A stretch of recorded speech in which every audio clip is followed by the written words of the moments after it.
Hi friends, welcome back to our channel. నిన్న 26వ తారీఖు అఖిల్ గారి ఎంగేజ్మెంట్ జరిగిపోయింది. ఎవరితో మీ అందరికీ తెలుసు, సోషల్ మీడియాలో హైలైట్ అవుతూనే ఉంటుంది జైనబ్. కానీ చాలామందికి వీళ్ళు ఏం చేస్తారు, వీళ్ళకి ఎలా పరిచయం అని డౌట్ ఉండొచ్చు. సో నాకు కూడా అదే డౌట్తో, నేను క్యూరియాసిటీతో నేను ఆన్లైన్లో సెర్చ్ చేస్తే నాకు తెలిసిన కొన్ని విషయాలు అండ్ అండ్ మా ఫిలిం సర్కిల్స్లో కొంతమందికి తెలిసిన కొన్ని విషయాలు మీతో పంచుకుంటున్నాను. జగన్మోహన్ రెడ్డి గారికి అఖిల్ గారు ఇప్పుడు పెళ్లి చేసుకోబోయే వాళ్ళ వైఫ్, వాళ్ళ నాన్నగారికి చాలా మంచి సంబంధాలు ఉన్నాయంట. అంతేకాదు నాగార్జున గారితో కూడా చాలా మంచి సంబంధాలు ఉన్నాయి. వీళ్ళ ముగ్గురు కలిసి బిజినెస్ చేస్తారంట, ఇన్వెస్ట్మెంట్లు చేస్తారంట. ఎలాంటి బిజినెస్ చేస్తారో తెలియదనమాట. చాలా పెద్ద బిజినెస్లు ఉన్నాయంట.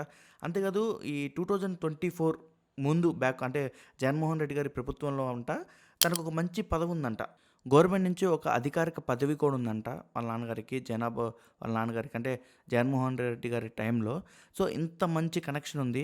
అందుకని అప్పుడు ప్రభుత్వం ఫిల్మ్ ఇండస్ట్రీని కష్టాల్లో తోసినా కానీ నాగార్జున గారు అస్సలకి బాధపడలేదు. ఎందుకంటే నాగార్జున గారికి సినిమాలో టైంపాస్ అనమాట. ఒకప్పుడు తనకి ప్యాషన్తో చేశారు. బట్ ఇప్పుడు తనకున్న బిజినెస్లు, సినిమా హిట్ అయితే ఎంత వస్తుందండి? ఒక 5 కోట్లు. ఆయన హిట్ అవ్వాలంటే సినిమాలో 10 సినిమాలు తీస్తే ఇప్పుడున్న పొజిషన్లో ఒక సినిమా హిట్ అయితే, 2 సినిమాలు హిట్ అయితే అంతే. అందుకనే నాగార్జున గారు సినిమా ఇండస్ట్రీకి కష్టం వచ్చినప్పుడు జగన్మోహన్ రెడ్డి దగ్గరికి వెళ్ళి బతిలాడలేదు. చాలామంది ప్రొడ్యూసర్లు, చిరంజీవి గారు కూడా వచ్చి దండం పెట్టారు. అయినా నాగార్జున గారు ఎందుకు వెళ్ళలో తెలుసా? ఇలాంటి బిజినెస్ సంబంధాలు ఉన్నాయి కాబట్టి. అందుకని స్టేజ్ మీద కూడా అన్నారు కదా నాగార్జున గారు, నాకేం ఇబ్బంది లేదు, సినిమా రేట్లు తగ్గించుకున్నా నాకేం ఇబ్బంది లేదు, నా సినిమాకి సరిపోద్ది, నాకు ఓకే అని అన్నారు. అంటే అర్థం ఏంటి?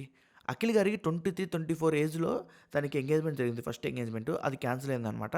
తను ఎందువల్ల అయిందనేది మనం పక్కన పెడదాం.